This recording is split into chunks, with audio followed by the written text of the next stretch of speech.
देवासी, श्री रतन देवासी। अब हो गया प्रश्न संख्या 47। क्वेश्चन आवर में बात नहीं होती।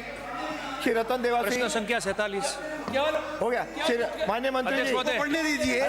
माननीय मंत्री जी, अध्यक्ष महोदय, मैं जवाब मेरे श्री पास रतन देवासी, क्वेश्चन आवर में आपका दूसरे का कोई इन्वॉल्वमेंट नहीं है। अध्यक्ष महोदय, आपकी व्यवस्था है पुरानी। अध्यक्ष महोदय, जवाब मेरे पास आ गया है, मैंने पढ़ लिया उसको। वो मुझे बदलना होगा, बदल दूंगा। आप बैठिए, आपको अनुमति नहीं है, बिना अनुमति के आप नहीं खड़े हो सकते। बैठिए। खड़ा होना है साथ में। मैंने नहीं दी, मैंने नहीं दी। देने का अधिकार मेरा है, देने का अधिकार मेरा है, आपका नहीं है। हाँ, नहीं अनुमति, आप राजो, आप राजो। माननीय अध्यक्ष महोदय, हाँ, इसको मैंने पढ़ लिया है। मैं सप्लीमेंट इस पे चलो पूरा प्रश्न पूछिए। यस, मैं सप्लीमेंट।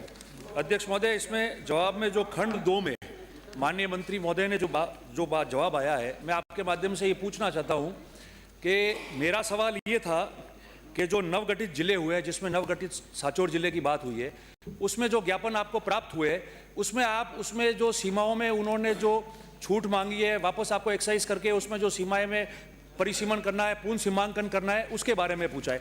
आपने जवाब में लिख दिया, ये बात ठीक है कि 6 अक्टूबर को और 7 अक्टूबर को, 4 अक्टूबर को जो 2023 को माननीय मंत्री जी, राजस्व मंत्री को अधिकृत किया था सरकार ने, उसमें उन्होंने 6 अक्टूबर और 7 अक्टूबर को आंशिक परिवर्तन कर दिया। शेष ज्ञापन को हमने अध्यक्ष उच्च स्तरीय समिति को भेज दिया और उसके पश्चात आपने ये लिख दिया कि 18 तारीख को आपकी सरकार का गठन होने के पश्चात 18 दिसंबर 2023 को हमने उच्च स्तरीय समिति को जो है वो भंग कर दिया, खत्म कर दिया। तो जो ज्ञापन आपने मुझे जवाब दिया कि हमने ज्ञापन उच्च स्तरीय समिति को भेज दिया है और उस समिति को आपने खत्म कर दिया है, तो उस ज्ञापन की सब मेरे 3 प्रश्न इसमें है। 3 प्रश्न मेरे ये, पहली बात तो जो ज्ञापन आपने उच्च स्तरीय समिति को भेजा है और समिति को भंग कर दिया है, तो उसका स्टेटस क्या रहेगा? 1।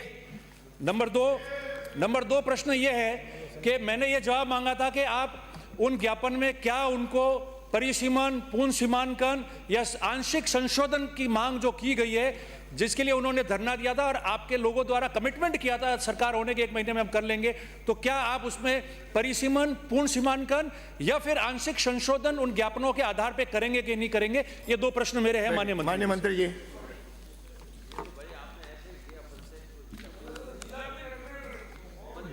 जो ये कमेटी है जिसको भंग कर दिया गया था और जो ज्ञापन और ये सब आए थे, अब ये कमेटी दिनांक 18/12/2023 उच्च स्तरीय कमेटी को समाप्त किया जा चुका है। आने वाले समय में माननीय मंत्री जी ये पूछना चाह रहे हैं उस ज्ञापन का अब क्या होगा, ये पूछ रहे हैं।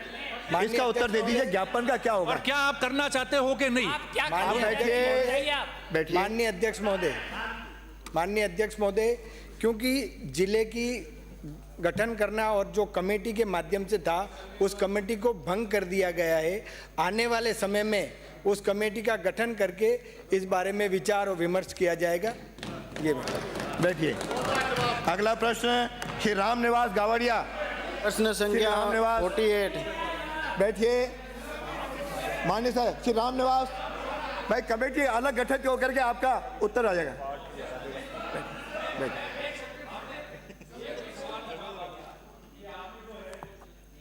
भंग किया है तो आप आने वाले समय में कमेटी का गठन करेंगे। तो एक तो सवाल यह हो गया कि राजस्थान में जिन जिलों का गठन हुआ और जो ज्ञापन आए, उनमें जो पूर्ण सीमांकन, आंशिक संशोधन करना है, उसके लिए राज्य सरकार वापस कमेटी बनाने जा रही है। इस बात का तो जवाब आ गया फ्लोर पे, ठीक है। मैंने मंत्री जी से इसके साथ में यही पूछना था, कमेटी को आपने ज्ञापन भेज दिए, वो उस पर तय करेंगे। क्या सरकार की भी ये मंशा है कि कमेटी गठन करने के पश्चात ये चाहेगी कि उसमें संशोधन करेंगे या नहीं करेंगे? ये दूसरी बात है बस इतना। ये तो कमेटी पे निर्भर होगा, ये तो कमेटी पे निर्भर होगा। अगला प्रश्न